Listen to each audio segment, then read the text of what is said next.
Assalamualaikum warahmatullahi wabarakatuh. Alhamdulillahirrahmanirrahim. Wabillahi nasta'in wala umuri dunya waddin. Wassalatu wassalamu ala asrofil anbiya'i wal mursalin Maulana Muhammadin amma ba'd. Kepada yang terhormat Bapak Muhammad Gufron MSc selaku dosen pengampu mata kuliah telaah materi PAI, serta teman-teman semua yang saya banggakan dan saya cintai. Perkenalkan, nama saya Ahmad Nizar Arasid dengan NIM 2120113 dari kelas TM PAI E dengan judul makalah yaitu sejarah kelahiran Nabi Muhammad SAW hingga usia remaja. Sebelumnya, salam berkarya, berbagi, bermanfaat. Oke, langsung saja kita ke topik pembahasan. Sebelumnya saya akan menceritakan sedikit tentang sejarah kelahiran Nabi Muhammad SAW. Pada subuh hari Senin 12 Rabiul Awal tahun Fil ke-1 bertepatan dengan tanggal 20 April 571 Masehi. Nabi Muhammad SAW dilahirkan pada tahun Gajah, yakni tahun saat Abraham al-Asyam berusaha menyerang kota Mekah dan menghancurkannya. Tetapi dengan mukjizat Allah SWT, mereka pun tidak bisa merobohkan Ka'bah dengan mengirimkan sebuah burung ababil untuk menentukan semua pasukan-pasukan dari Raja Abraham tersebut. Pada saat sejarah kehidupan Nabi Muhammad SAW pada masa kecil hingga remaja, yang pertama ada peristiwa tentang pembersihan hati yang dilakukan oleh Malaikat Jibril kepada Nabi Muhammad SAW. Malaikat Jibril mendatangi Nabi Muhammad di saat beliau sedang bermain dengan anak-anak lainnya. Beliau kemudian diajak pergi, lalu dibaringkan, dibelah dadanya, lalu dikeluarkan hatinya. Dari hati beliau terdapat segumpal darah hitam yang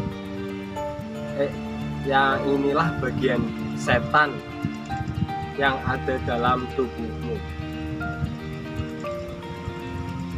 Hati beliau lalu dicuci dengan air zam-zam dalam sebuah bokor kencana, kemudian diletakkan kembali pada tempat semula, lalu dada beliau ditutup kembali.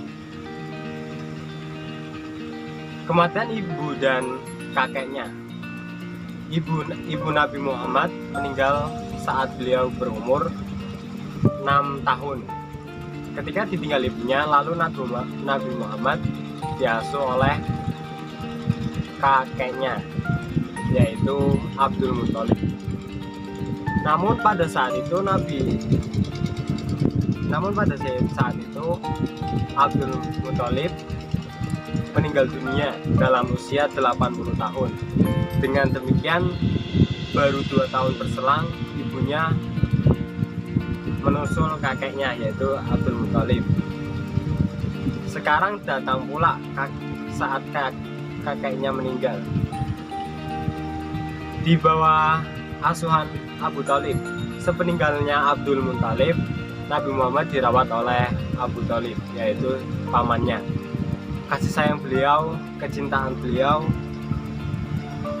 Abu Thalib atas Nabi Muhammad tidak kurang dan tidak berbeda dari kasih sayang dan kecintaan Abdul Muthalib. Abu Thalib mengasihi dan menyayangi kemenakannya sebagaimana dia mengasihi dan menyayangi anak-anak kandungnya. Lalu setelah itu Nabi Muhammad beranjak dewasa. Lalu beliau melakukan pekerjaan, yaitu dengan mengembala kambing. Mata pencarian Nabi Muhammad SAW saat wafat ayahnya tidak meninggalkan harta yang terlalu banyak, kecuali 5 ekor unta dan beberapa ekor kambing. Ketika beliau berusia kurang lebih 4 tahun, yaitu waktu berada di bawah asuhan Halimah, dengan kehendak itu sendiri dari Nabi Muhammadnya itu sendiri, ia mengikuti mengembala kambing milik ibu susuannya itu. Pada usia 20 tahun beliau pergi berdagang ke Syam, menjalankan barang dagangan milik Khadijah. Selanjutnya ada pelajaran atau ibrah yang bisa diambil ketika masa kelahiran Nabi Muhammad dari kecil hingga masa remaja. Di antara hikmah keyatiman Nabi Muhammad adalah musuh Islam tidak menemukan jalan keraguan seperti itu, sehingga Rasulnya tumbuh dan berkembang jauh dari tarbiyah atau asuhan bapak, ibu, kakeknya. Begitu merasakan kemampuan untuk bekerja, Rasulullah SAW segera melakukannya dan berusaha sekuat tenaga untuk meringankan sebagian beban nafkah keluarganya. Itu saja penjelasan dari saya. Apabila terdapat kesalahan yang disengaja maupun tidak disengaja, atau kata-kata yang tidak mengenakan, saya mohon maaf yang sebesar-besarnya. Dari kisah tadi kita dapat menemukan motivasi yang